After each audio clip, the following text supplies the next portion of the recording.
Sir, जब आप सियासी मुखालफत में सिर्फ और सिर्फ महज सियासी मुखालफत में पिछले दौर में श्रीलंकन टीम पर अटैक के बाद जब एक लंबे अरसे के बाद क्रिकेट टीम आएगी और इमरान खान साहब उन प्लेयर्स को फटीचर बोलेंगे तो मतलब फिर कारमा भी कोई चीज़ होती है? आप मानते हैं कारमा में मतलब मुकाफाते अमल, अगर मैं उर्दू में ठीक बोल रही हूँ उसका यही मतलब है। तो सर फिर अब आप क्या कहेंगे जब आप उनको किसी दूसरे दौरे हुकूमत में जलील करेंगे, उनकी तजलील करेंगे, तो जब आपकी हुकूमत आएगी तो तब वो आपको एम्बैरस करेंगे। इसी को कारमा कहते हैं।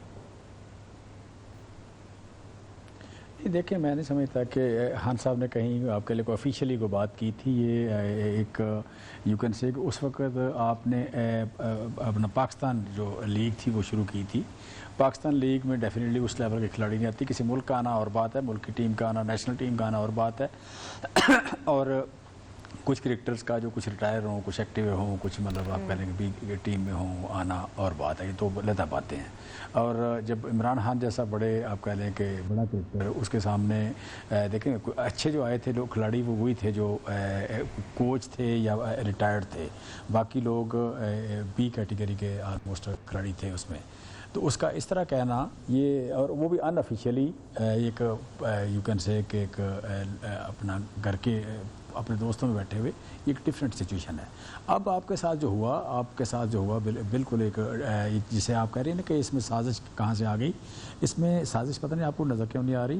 ये है ही ये जो एब्सोल्यूट नॉट है, या जिस तरह कुछ लोगों की पैंटी लगी है इधर साथ ही अफ़गानिस्तान में, वो हमें डेफिनेटली इसका ज़िम्मेदार ठहरा रहे हैं। पैंटी खाने के आदी नहीं थे, आप कह लें कि उन्होंने काफ़ी देर बाद खाई है। और प्रैक्टिकली अगर देखें तो आपने तो ये जो सकूत पाकिस्तान मशरक़ी पाकिस्तान हुआ था, आपने उसका साथ बराबर किया है। तो उसकी कुछ ना कोई कीमत तो है। तो आपको या मुझे इस बात पे प्राइड लेना चाहिए, इस बात पे आप कह लें कि हमें कोई एक दूसरे को बीट नहीं करना चाहिए। मैं और आप हमारा नेशनल प्राइड है। तो ये हम पार्टियों में बटे हुए अलग बात है, सोच एक अलग बात है, लेकिन जब नेशन की बात आती है, मैं और आप और रफनान ये बाकी लोग, हम एक लोग हैं।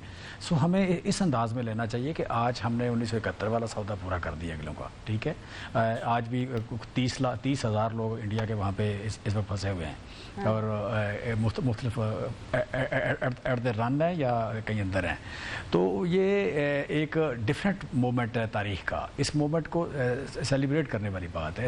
इस मोमेंट को अपने आप को कर्स करने वाली बात नहीं है। अगर वो कर्स करेगा तो अफसोस ज़रूर होगा। तो हमें अफसोस हुआ इस बात का कि नहीं, शाहिद खान अब्बासी साहब ने जिस तरह किया। जी डेफिनेटली इस बात की समझ आपको भी है। कुछ बातें सर सवाल रखना जी, मैं यही कह रहा हूँ कि कुछ बातें ऐसी हैं जो मैं सुन लेना, मेरी बहन सुन लेना, एक मिनट, एक फिगर आप कंप्लीट करें। कुछ बातें ऐसी हैं जो शायद मैं भी नहीं कह सकता इस वक्त, या उसका उतना प्राइड नहीं ले सकता या क्रेडिट नहीं ले सकता, लेकिन मुझे और आपको बिल्कुल पता है कि तारीखी मोमेंट है, ये तारीखी फतह है डेफिनेटली। अच्छा, तो जमशेद भाई, जो सवाल मैं आपके सामने रखना चाह रही हूँ, आपने जैसे कहा कि तारीखी बात है, आपने कहा प्राइड वाली बात है, ठीक है, आपने कहा हम मान लेते हैं, पता नहीं कोई लेना चाहते हैं कि नहीं, आपने अफगानिस्तान से भी इसको जोड़ दिया है। लेकिन वज़ीर दाखिला पाकिस्तान के वो खड़े होकर के जुगत लगा रहे थे। आपका ताल्लुक पंजाब से है, मेरे से ज़्यादा आप जुगत का कल्चर समझते हैं। आज मैंने जुगती प्रेस कॉन्फ्रेंस भी देखी, पूरे के पूरे तर्जुमानों ने, और वज़ीर आज़म साहब के तर्जुमान ने एक जुगती प्रेस कॉन्फ्रेंस की। मैं हुकूमत के तर्जुमान की बात नहीं कर रही हूँ। वो इतने सीरियस इशू पर एक जुगतों भरी प्रेस कॉन्फ्रेंस कर रहे थे कि भाई उतनी सिक्योरिटी एजेंसीज न्यूजीलैंड में नहीं होगी जितनी हमने पूरी की पूरी सिक्योरिटी उनको दे दी। तो सर, बहुत बसद एहतराम आपसे सवाल है सर कि अगर इतनी तारीखी बात है, इतनी प्राइड की बात है, सर क्या न्यूजीलैंड की क्रिकेट टीम जो है वो तोड़ा बोड़ा के पहाड़ों पर क्रिकेट खेलने के लिए आई थी? क्या किसी जंगी मैदान में क्रिकेट खेलने के लिए आई थी? कि आपने उतनी टीम नहीं थी जितनी बड़ी आपने उनको सिक्योरिटी दे दी? क्या ये अपने आप में फ़ख्र की बात है सर? नहीं, देखें, आपको ये इशू इस मुल्क का नहीं है। ये इशू इस मुल्क की या इस खित्ते की जो बॉर्डर्स हैं उनके पोरस होने का है। इस खित्ते में आप कह लें कि शायद चाइना एक ऐसा मुल्क होगा जो कह सकता है कि मेरा बॉर्डर पोरस नहीं है। इसके अलावा इस खित्ते में कोई मुल्क ऐसा नहीं है जो ये कह सके कि मेरा बॉर्डर पोरस नहीं है। सारों के बॉर्डर पोरस हैं। सो जब इस तरह का इशू मतलब आप कह लें, जब मेहमानों की बात हो, किसी नेशनल टीम का आना हो, फिर आपके हालात ये हों कि आपके पड़ोस में एक जंग शुरू हो और आपके अफ़गानिस्तान, आपको भी पता है, मुझे भी पता है होता है, ये तारीख़ का बोझ है, मेरा नहीं है कि यहाँ पे कितने अफ़गान हैं, कौन लेके आया था उसको। मतलब आप कह लें उसको ज़िया उल हक साहब के दौर में आए, उसके बाद आप कह लें मुस्लिम लीग नून और पीपल्स पार्टी का दौर है, उसमें यहाँ रहे और उनको सदियाँ हो, यहाँ पे आप कह लें कई डेकेड्स हो गए, उनकी मिलियंस में तादाद है और उनका आना जाना आज भी मतलब हमने कम किया है, पूरी तरह कंट्रोल अभी तक नहीं किया, पहले तो बार्डर ही को नहीं होता था। सो वहाँ पे आप कह लें फिर इंडिया के कितने लोग थे यहाँ पे, कितने कौंसल खाने थे, कितने लोग थे, तकरीबन 30,000 लोग थे इंडिया के जो इंडियन नेशनल जिनके इस वक्त आप कह लें कि अफ़गान जिनके पास पासपोर्ट हैं 30,000 से ज़्यादा हैं और 30,000 से ज़्यादा जो है वो आज भी अफ़गानिस्तान में कहीं फ़रार नहीं हो सके। इंडिया की सबसे बड़ी पेन आज उनको ये है कि वो वहाँ से फ़रार नहीं हो सके।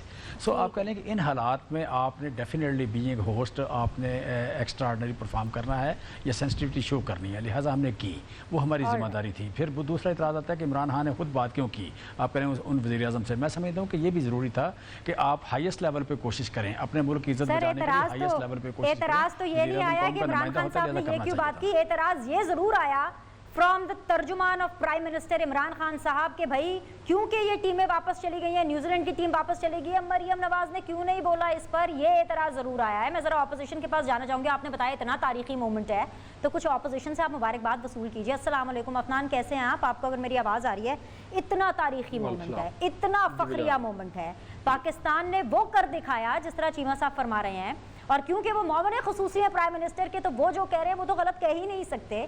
जिस तरह से वो सब कह रहे हैं आप इनको मुबारकबाद दीजिए, इस प्लेटफॉर्म पे मुबारकबाद दीजिए और अप्रिशिएट कीजिए और शुक्र अदा कीजिए कि आपके पास ये हुकूमत है और आपके पास इमरान खान जैसे वज़ीर आज़म है जो इतने विजनरी हैं। बिस्मिल्लाहिर्रहमानिर्रहीम। देखिए ये इसमें तो कोई दो राय नहीं है कि जो क्रिकेट का मामला हुआ है और जो न्यूजीलैंड और इंग्लैंड की जो सीरीज़ कैंसिल हुई है, ये तो एक बहुत बड़ा सेटबैक है। अब आप इसको फॉरेन पॉलिसी का सेटबैक कह लें, आप इसको जो है वो क्रिकेटिंग का सेटबैक कह लें, जो भी आपके दुश्मन थे उन्होंने आपके ख़िलाफ़ एक स्कीम की और वो उसमें कामयाब हो गए। अब हम उसको स्पिन कर सकते हैं राइट लेफ्ट एंड सेंटर, मगर हकीकत तो तब्दील नहीं हो सकती। ये एक बात। दूसरी बात जो मेरे भाई कह रहे थे कि हमने अमेरिका को ये कहा वो कहा, भाई बात ये है कि आपके अपने जो नेशनल सिक्योरिटी एडवाइज़र हैं मोहित साहब, उन्होंने खुद कहा कि अमेरिका ने हमसे कभी एयर बेसिस मांगी ही नहीं, तो फिर आपने एब्सोल्युटली नॉट किसको कहा? तो ये सारी बात जो बुनियाद है कहानी की वही थोड़ी सी डामाडोल है। और जो अफगानिस्तान का इशू है वो ठीक है, उसको हम एक तरह से उसके ऊपर एक बहस हो सकती है कि वो हमारा एक टेक्टिकल या स्ट्रेटेजिक हमारा कोई एक फ़ायदा हो गया है, वो एक काबिल बहस बात है। लेकिन मेरा ये ख्याल है कि इसको इससे लिंक कर देना और फिर अब अगर कल को कोई और मसला होगा फिर वो कहेंगे कि जी ये वो भी इसलिए हुआ है। हमें जो है ये देखना चाहिए कि ये हमारे मुल्क में लंबी एक एफ़र्ट हुई है जिसके अंदर PSL बनाई गई, जिसके अंदर जो है वो बाहर के फॉरेन प्लेयर्स को लाया गया। जब उनको लाया जा रहा था तो इमरान खान साहब मजाक उड़ाते थे और आज जो है जब उनकी अपनी हुकूमत में ये मामला, वो जो आपने शुरू में अपने प्रोग्राम में कहा कि कारमा जो है वो एक्चुअली होता है, वो आपके सामने ही आ गया कि वो अल्लाह ताला ने इनके सामने लेके आ गए। तो बात ये है कि अच्छा तो ये होता कि इमरान खान साहब अपने मुफाद को साइड पे रख के मुल्क के मुफाद की बात करते हैं। बात जब ये है कि भाई मरियम नवाज ने क्यों इस पर कुछ बोला, ये जवाब दे दीजिए, मुझे ब्रेक की तरफ जाना है। बात असल में ये है मरियम नवाज साहिबा जो है, देखिए सवाल पूछे जा रहे हैं।